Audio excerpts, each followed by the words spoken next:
Assalamualaikum. Komunitas Hijau sedang mengadakan lomba video pendek dengan salah satu temanya pengolahan limbah rumah tangga.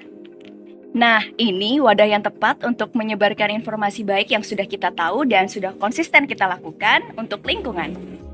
World Bank menyatakan pada tahun 2050 jumlah sampah akan terus meningkat hingga 70% apabila tidak dikelola dengan baik, dan 60% diantaranya didominasi oleh sampah organik termasuk sisa makanan.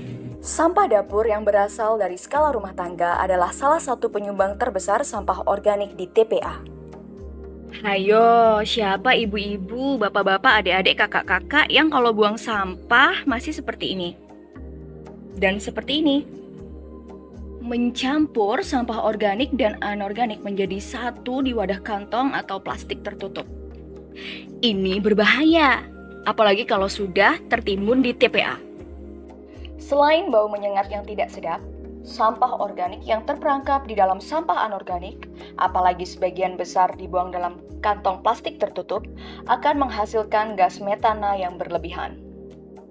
Gas metana 30 kali lebih berbahaya dari karbon dioksida terhadap efek rumah kaca dan pemanasan global. Gas metana juga mudah terbakar dan dapat menyebabkan kebakaran di TPA. Masih ingatkah dengan tragedi ledakan di TPA Lui Gajah Bandung 15 tahun yang lalu? Tragedi ini menewaskan 157 orang dan meratakan 2 desa.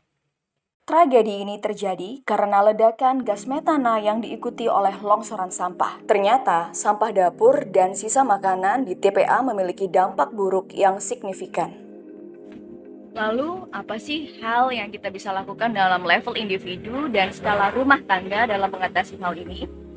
1. Ubah sampah organikmu menjadi kompos. Apa saja sih yang kita butuhkan untuk memulai? Tong komposter yang bisa kamu beli atau bahkan bikin sendiri. Ini tong komposter aerob yang kami buat sendiri loh. Komposter aerob adalah komposter yang melibatkan udara atau oksigen di dalam sistemnya.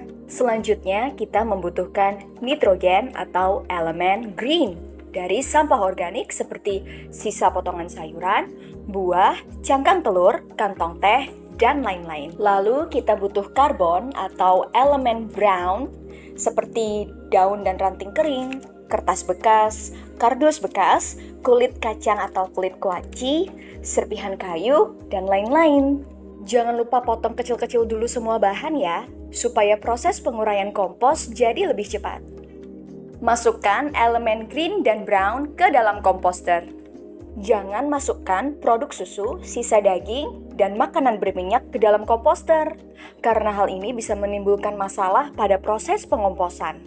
Kemudian kita membutuhkan bakteri pengurai.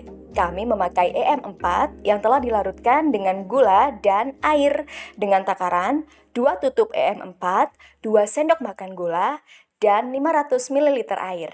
Fungsi gula atau molase di sini adalah untuk mengaktifkan bakteri dari kondisi dorman atau kondisi tidur. Semprotkan bakteri pengurai secukupnya setiap selesai memasukkan sampah baru. Dan yang terakhir, kita butuh oksigen. Salah satu caranya adalah dengan mengaduk sampah organik secara berkala. Tutup komposter untuk menghindari bertelurnya serangga seperti lalat. Pupuk organik cair sudah dapat dipanen setelah 1-2 minggu. Fungsinya untuk menyuburkan tanah dan tanaman kita. Sebelum menyiramkannya ke tanaman kita, jangan lupa dicampur air dulu dengan perbandingan 1 pupuk organik cair dan 3 air. Selain mengkompos, apalagi? Yang kedua, pilah sampah anorganik untuk didaur ulang. Tapi cuci bersih dulu sampahnya ya, seperti botol-botol dan kaleng bekas ini. Pemulung akan mengambil sampah layak daur ulang dan menjualnya ke bank sampah atau pengepul. Ketiga, mengurangi konsumsi plastik sekali pakai. Kalau sudah terlanjur menerima kantong plastik, cuci bersih kantongnya dan jemur.